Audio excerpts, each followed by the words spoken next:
Ladies and gentlemen, my beautiful people, what's going on? How you doing? I hope you're well. And if you're not, well then hopefully the Newfie Growlers can put a bit of a smile on your face for the next 20 plus minutes or so.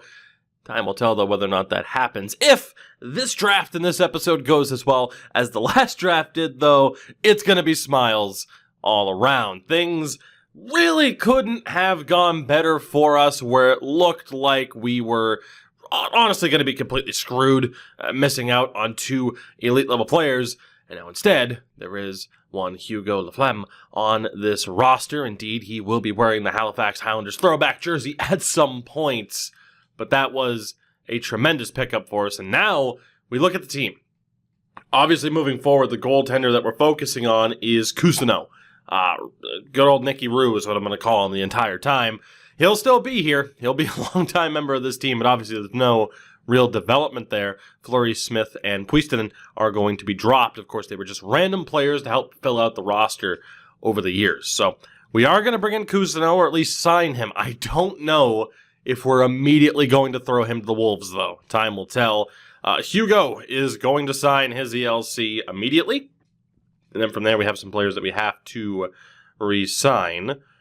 Charles, what are you thinking? You know, I'll just give him what he wants. That's fine. We'll, of course, look to bring back Rycroft as well. Mr. Brandt needs to come back. Ben Rude. So those first few players that we drafted are now looking to sign their next few contracts, which is insane that we're already that far into this, but here we are. So Maurice Traverse will be signed, and I gotta be honest, Marty Ronaldo, might as well sign him too. 49 overall at 19 years old. He's horrible, but hey, he can help fill out the team, or at least, be a healthy scratch. Forward-wise, Hutton needs to be signed. Now, he was technically drafted by the Blue Jackets, yet he was in that extra draft. That's an EA botch. Wait, hold on. How did we get Dustin Hutton? He was drafted by the Blue Jackets. Did we not end up drafting him, though, again? Why do I feel like he was picked up in the draft?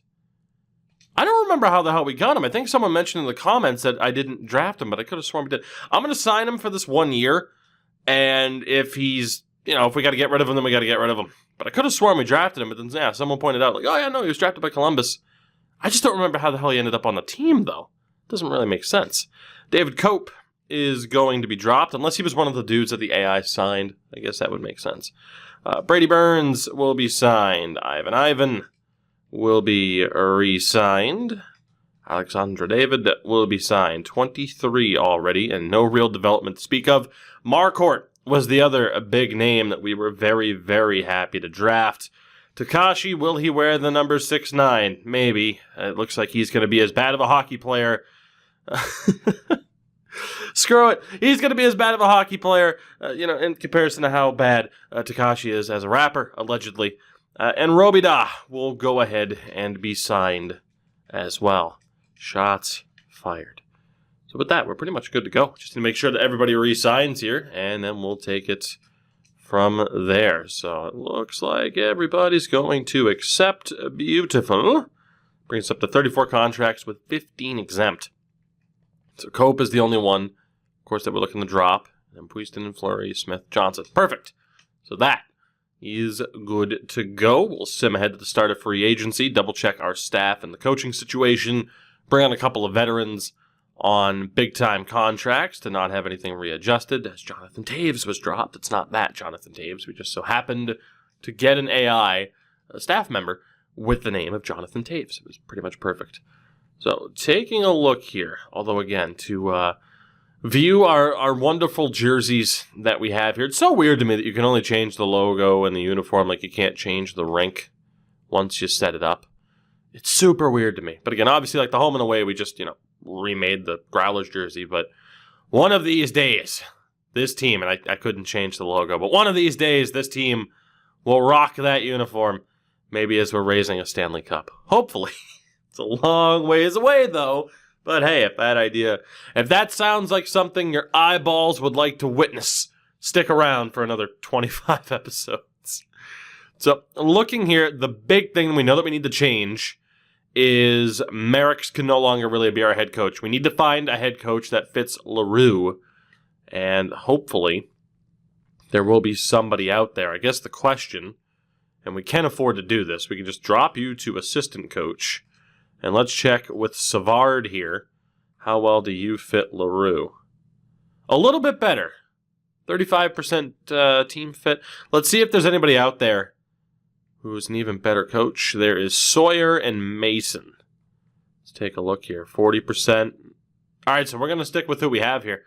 It's not the best fit overall, but we're going to run. I think it's Serge Savard, to be honest. It is. We're going to run with Savard as our head coach in the interim here. And let's also bump up good old Joe Thornton, by the way. Do we go with head coach Joe Thornton? Hold on. We might have to go with head coach Joe Thornton. Let me bump you down to AHL head coach. Does Jumbo fit well with LaRue? Oh, not really. Damn.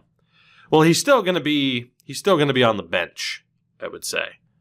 So you are getting dropped to the AHL. You are getting dropped to assistant, and Savard will be our head coach.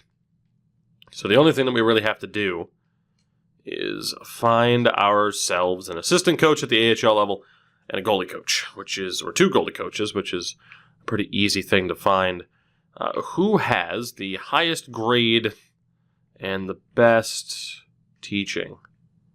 Honestly, you have an A+ in teaching. What the hell was it that we even needed? AHL assistant coach.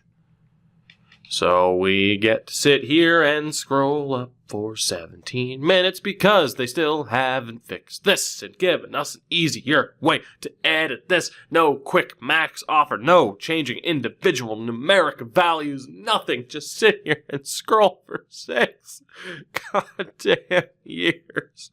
Oh, that better be enough. And then for the goalie coaches, sort by teaching, bada bing, bada boom, bada bang. Bradley. Stanley Bradley. Hopefully you want to be our NHL goalie coach. And we will be looking at the Bednar. Although actually there's a C- here. Let's look at you. Camilla. Good old Camilla Helms. Please be our AHL goalie coach. And then in terms of the scouting department, we have 6 spots. Does it really matter that we have 20 really good coaches? Or really good scouts, I should say. Really good coaches might help, but scouts, probably not. Let's be honest, every single year, we still don't get full information on like the entirety of the queue, when really we should, given how many people that we have. So we are good, hopefully. Coaching, scouting, set. We'll have to reassign the scouts, but for the most part, we're good. So let's go ahead and sim until we have the answer. So Stan Brad is on. Camilla has signed. Russ Dawes is on as a scout. Corpan. Sawyer is on. There we go. So we are good to go in terms of all of this. Beautiful. Beautiful, beautiful, beautiful. Easy, breezy, beautiful cover pup. Cover pup? Let's see who we have here. Veterans that we can bring in on ridiculous contracts to take up that $73 million in cap space. Mikko Koivu, perfect. 42 years old. Let's make sure that you continue to play. Because why would we not? Ilya Kovalchuk, you're also still half decent. Teams are in on him here. You know, I'm gonna let him go since teams are interested, because I'm probably just gonna park these players in the AHL. So I at least want to give them a shot to play elsewhere. And then Carl Soderberg should be the last one that we have to sign. That'll bring us to about, what, between 55 and 60 million? And it was 73 open, so I think we're good. All 3 signed. Beautiful. To the next season we go. We'll get a look at what this team is going to be. We'll also get a look, of course, at who is going to be in the upcoming draft. Was last episode a mirage? Was it a fluke? Or hopefully will it be a sign of things to come with our luck turning around? We will probably sim through the entirety of the regular season because, again, there's nothing that we can really do. Like, it's aside from just watching this team get dunked on for 82 games, there's really nothing we can do. And we'll go ahead and stop the sim. I'm pretty sure it's because I didn't sign a goalie. So let's see what veteran goalie happens to be out there. 18 million in cap space. And said goalie we're going to sign is going to be Mike Smith again. Perfect. Poor Marc-Andre Fleury is just going to be sitting there chilling. So there we go. Let's go ahead and sign Mike Smith, and that should get us to our minimum requirements, or at least, I hope. Smith signs, and we'll see if anyone pops up at the top of the screen to have been auto-signed. Hopefully not. Hopefully. 40% locker room chemistry. Yeah, okay. It signed Randy Eager.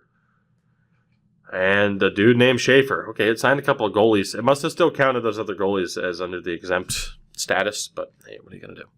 So, LaRue, 85. Is he a medium elite?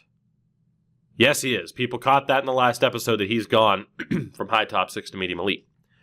Goaltending will be old Nicky Rue and Cousineau. I'm going to turn auto-rotate back on to get both of them some playing time. Otherwise, Russia we'd have to put down in like the AHL, and it's like, screw it, I might as well just run with them. Defensively, Laflemme, Rycroft, DeRoche, Plandowski, Brantz, and Jenkins. Perfect. We have 6 defensemen, all at least a 70 overall. Forward-wise, let's make sure that Soderberg, Stastny, and Koivu are out. We'll bring up Lapierre, Garlock, and Duchesne. And let's see who else we have here. So this is 10, 11, 12, 13, 14. Is there anybody else over a 70? No. So it's going to come down to Laperriere and Garlock. Low 6. Well, that decision's easy. Or Lapierre, I should say. He will be staying, and this will be the 12-man squad, or at least the 12 forwards, just going off of the highest overall that we possibly can. As mentioned once more, if we were to lose Dustin Hutton, then so be it. I'm pretty sure, I am pretty sure that Hutton was auto-signed by the AI. So we are actually going to drop Hutton, and we'll call Garlock back up. And then, I know Duchesne might have a better potential. He actually does. Yeah, you know what? We should do that instead. Let's go with Duchesne over Garlock. Just because it's not that big of a difference. So there is the team. Let's go double check what the lines are going to be for this season. Start off with best lines as we do. So again, Russia and Elliot Cousineau, good to go. Defensively, a couple of pluses by default. Right, left. Okay, perfect. In fairness, DeRoche could play the other side, but that's okay. We got a lot of dual position defensemen, thankfully. So let's see. Is there anybody who's a good fit for the second pair? Jenkins and Rycroft. Plandowski. Oof. Okay, this head coach absolutely sucks for the sake of our defensemen. Yikes. So Plandowski and probably DeRoche will have to be on the first line. Or not? Yeah, it's got to be out of those 3 at the bottom that would have to be on the first line. And then someone's going to have to be kind of off-chem. You could talk about Jenkins and DeRoche being first or second. This is a tough call. A real tough call. Jenkins obviously fits in well on that second line, as does Plandowski, but how do you work around the chemistry limitations here of other people? Yeah, because it's a -3 there, for God's sakes. Okay, let's go with DeRoche's there, Jenkins here, Plandowski here, and then that's still a -3 because they're 2 defensive defensemen as well. Jesus. So Rycroft, Jenkins, and Brantz have to be on their own, have to be separated, essentially here. So we'll go with this setup here. And then obviously Laflemme will get the bump up. And we'll get that +1. Those are the combos here. Some extreme limitations, obviously, due to not being able to edit players anymore, but that's perfectly fine. And again, we will have some players here that are hopefully going to work out for us even more. The forwards, Lapierre, better in the top 6. Burns can play middle 6. Is there anybody who's extremely limited with where they can play. Oof, Savard's not a great fit for the team. LaRue does fit in better now alongside Huckins. So do we have a sniper? I think LaPierre was a sniper. He is. So LaPierre, congratulations. You're going to that top line with LaRue and Huckins. It's a pretty easy decision to make there. Two-way, playmaker. I don't think a trio of playmakers is going to matter that much. So from here, more than anything else, it's just line fit. And I mean, Justin Gill's a good fit for that second line still. Let's see. DeMay is a really good fit for that second line as well. Jean Savard, third is going to be the best for him. Vidasek, good fit for that second. Lawrence fits anywhere. Ivan should be on the third. And to be honest, I think we're good. I mean, it's going to be a rough team no matter what, right? But you can certainly see it. The team is starting to come together. And hopefully that +3 on the top line helps us out a decent amount. And, of course, down in the AHL, we're not going to have any goalies to worry about. But do we have anybody here? Marty Ronaldo is in the lineup, so can I get rid of that minus? Yes, I can. And then for forwards, Menino is not ours. Good old Dale. Let's see, did we draft? We didn't draft a Froats, did we? No, we did. Okay, dude's ours. Random grinder. Barbashev's ours. That dude is ours. Canning? Guess we did draft the majority of these people. What if we take out Dustin Hutton? We actually don't need to. Okay, so there you go. There's the Burnaby squad for the season as well, so we are good to go. Just for those of you who cared to see kind of like, hey, what's the team looking like for this season, even though we're going to sim the majority of it. That is it. I do have to readjust the scouting department, of course, but for the moment, here we go. The big deciding factor of how this episode's going to go. It's the scouting, and we start off. Philippe Plante on Shawinigan. Doesn't count. One of the player in the top 10, Connor Kim. Doesn't count. We have 3 more players projected here in the first round, and one of them is eligible. Fabian Flaherty. Not too bad. There's another one, Aiden Hannon. And then from Chicoutimi, Pascal Bissonnette. So we have 2 players here, both forwards, that will potentially help out this team. Obviously, a medium 6 minimum is what we need. There's also Vinny Chartrand in the second round, another Shawinigan option there, and Potvin. Belmar on Moncton. What else do we have here? Lalonde available to us. A lot of Chicoutimi players, by the way. Michael Wild, hell of a name. Charlottetown, Nicholas Zeeler. Another member of the Titan, Trey Friggin. Ryder McCarthy's available to us. We have some options here. Theo McGinnis, an overager who we had some info on last year. Jameson Camachi. This isn't looking that bad. There's actually a lot of players that it looks like we're going to have the opportunity to select in the 4th round and beyond. So this might be our best draft top to bottom in terms of depth because we actually have options. Thank God for that. So maybe, just maybe, our luck is indeed turning around. Good stuff. With that, I will see you guys at the end of the regular season. And we'll see, number 1, how this team can do, what kind of development we get. And hopefully, there's a gem or 2 in this draft that we can take. We join this sim already in progress, approaching 20 wins here as we enter the month of April. Don't know if we'll hit it. Throughout the entire season, we had actually had competition from other teams for that bottom spot in the league. I think we're going to clinch it, though. If I'm not mistaken, Columbus and Arizona were both horrible as LaRue hit 65 points. We're going to recap everything, of course.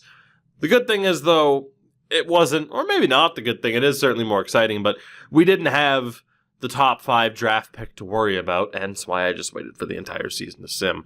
But we finished with 46 points, which is the highest that we've had so far, aside from, of course, the one year that we made the playoffs accidentally. Chicago 174 at the bottom there. Yeah, Arizona only 41 points this season. The Coyotes somehow worse than the Growlers. That is insane. God, the Coyotes were terrible. We averaged 2.81 goals for per game. The Coyotes somehow worse. Our goals against average, the league's highest at a 4.34. So, Arizona, you absolutely blew it. That is astounding, really. So we got to look at the team now and their performance this season. Zach LaRue, 65 points on the year, 20 goals and 51 points for Cole Huckins. LaPierre, only 36 points, but 19 goals on that top line as well. From there, DeMay and Gill breaking the 30-point mark as well. I mean, obviously, scoring was the big issue for us. Brady Burns, only 17 points this season. Defensively, Hugo Laflemme, not a bad debut. 33 points in his rookie season. Still showing up as a 79 overall, however. And for the goaltenders, 80 appearances for Russia, apparently, which means whenever Cousineau actually got the start, he got pulled. So, he had an .829 save percentage, which is not really surprising. I feel awful for throwing him to the Wolves like we did, but hey, it's worth a shot. Unfortunately, development really does seem to still work like NHL 20, where it's like, okay, it just seems to be random luck. Leave a player in the queue, put him in the AHL, just jump him, jumpstart him straight to the NHL. That doesn't seem to be, of course, the mythical, magical, perfect way to make things happen. Colin White went to Vancouver and set the world on fire. Austin Matthews, Kucherov, Dennis Rolison, and Tuomo Latikainen, as well as Vladimir Tarasenko, all scoring at least 50 goals. So scoring was up this year, which would explain, I think, why we were so bad. Hannafin, not too bad, 76 points leading the way. Goal-scoring king for defensemen, Yossi and Ekblad with 18 each. For the goaltenders, the winningest was Mr. Vasilevsky. Shutout leader was Vasi as well. Save percentage leader, I mean, Carter Hart only played 19 games this year. As crazy as that is, and injuries are off, so I don't know how to explain that. Ah, that's how to explain it. Well, good luck solving that one, Philly. Jesus. And then for the rookies, the Calder is going to go to Tim Stützle. Finally, at 24, finally what? All right, 89 overall, 24-year-old rookie Tim Stützle finally goes to Ottawa and destroys the league. You'll love to see it. What a bizarre season, not only for us, but across the league as well. With that, let's go ahead, sim through this. Let's get to the draft as soon as we possibly can. Although, I do want to look at the end-of-season progress reports here. So what do we have? Huckins apparently is regressing, although the natural and statistical growth seem to offset each other a little bit. There's some morale issues as well. Okay, maybe we won't look because morale is still playing a factor at this stage. Let's just go ahead and get to the end of it when morale isn't really going to be as big of a factor. So we'll see who ends up winning the Stanley Cup. And then again, hopefully in this draft, we did end up finding some players here that would help us out significantly in terms of, boosting up the forwards a little bit. I mean, let's be honest, the majority of the players of those first few drafts really aren't going to help us long term. So we do need that little bit of a push to get us over the line and to keep getting this team into a competitive status as the Toronto Maple Leafs win, I believe, their second Stanley Cup now of this series. So NHL 21, the year of the Leafs. Yeah, I'm pretty sure they won the first one. And then for the individual awards, Kucherov, the Art Ross, and the Hart, Hannafin, the Norris, Calder to Stützle, Conn Smythe to William Nylander, Michael DiPietro won the Vezina. Also, Carter Hart won the Vezina last year, and now he's the backup. Jenkins wins the Masterton. Giordano wins his second straight Jack Adams, which is absolutely insane. Mark Giordano, the greatest coach of our time. LaRue now showing up as an 87. That is what I was hoping to see. So again, Toronto winning the Stanley Cup, beating the Colorado Avalanche. Didn't they beat Colorado the first time they won the Cup in this? Interesting. But yeah, Toronto wins yet again. Now, before we find out our lottery destiny, LaRue up to an 87. Huckins now up to an 81. Hugo up to an 80. Gill got some improvement this season. Loshing as well. Mike Smith regressing. Big improvement for Jordan DeMay. Jacques Lapierre. Not too bad. Any other players with some really good development? Nicky Rue, not bad. Up to a 68. Then in the system, what do we have here? So there we go. We did see quite a bit of development from some of these guys. It's not too bad. The overall is going up. Duchesne, definitely going to be back in the NHL this next season. Kuzno up to a 57. So it's tough to say that it was a bad decision to play him in the NHL. He actually had some decent development. So not too bad. There were some players there like Paille, I think, 0 change to his overall. That's pretty disappointing. Well, let's find out the lottery results here. Who will have the number 1 overall pick? The answer is Vegas. We fall to 4 for the second year in a row. Washington from 14 to 2. Goddamn. Retired players at this stage. Sidney Crosby. Nick Backstrom. Crosby finished his career associated with Montreal, as did Patrice Bergeron. And the actual Jonathan Toews also just retired.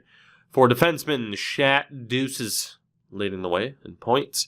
For the goaltenders, Dubnyk, Bishop, Smith. Dubnyk won 2 more games than Ben Bishop. I mean, a hell of a lot more games played, but still. That's just a weird, weird thing to see, if we're being honest. So we'll have some new staff members. Sidney Crosby becomes a coach, perhaps. Perhaps. Our next head coach is Sidney Crosby. If he's any decent, we'll find out. So to the draft. Let's do this. Let's hopefully cap off this episode on a bit of a high note. We'll take a look at the class and who is available to us here. So again, top player was Philippe Plante, but he is not available, nor is Connor Kim. That's a huge loss, both guaranteed medium elites, despite not being in the top 5. From there, we don't have a full report, but it's going to be down to Fabian Flaherty or Aiden Hannon. Both 18 years old. Slightly better point totals for Flaherty. Ooh, but it might have to be Hannon. Might have to be both a 3 years out, a Parise comparison and a Shen comparison. Very, very interesting. More well-rounded Fabian Flaherty, or we take someone who has a hell of a shot already, and Aiden Hannon. It's going to be one of those two. Again, not sure who it's going to be with pick number 4. Franchise-level player at the top of the draft who was never an option for us. And again, this is not normal, and we've seen 2 franchise-level players already. It's crazy. Fabian Flaherty or Aiden Hannon. The better point total for Flaherty. The crazy thing, Flaherty scored more goals as a 2-way, despite not having as good of a shot. So the better defense, the better physicality, same skating. The only thing that goes to Hannon is the senses and the shooting. Incredible drive to win. Loyalty is a concern. Some concerns if he could handle a professional environment, does care about winning. I mean, the personality type concerns me in that we could have to pay this dude a boatload of money, but obviously it's not normally as big of a factor. I do think Hannon's the way to go, because if we play him with LaRue, in theory, he should be able to score a crap ton of goals. Aiden Hannon is the pick. Aiden Hannon is a medium top 6, which is what I was really hoping for. Shout out to not Joe Newendike. Jackson Newendike going.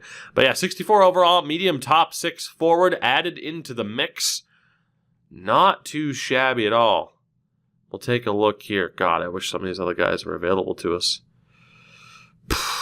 Jesus, there were so many elites in this draft. It's insane.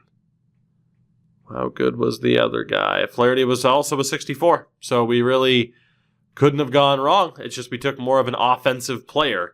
We'll see if that proved to be the right decision over time.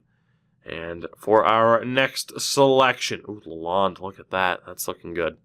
For our next selection, it'll be either Vincent Chartrand or Simon Belmar, 2 defensemen. Looks like it'll be a forward with the next pick anyway.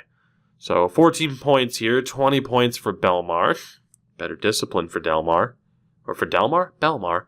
The better overall grades do go to Chartrand. 17 years old, Chara comparison, 3 years.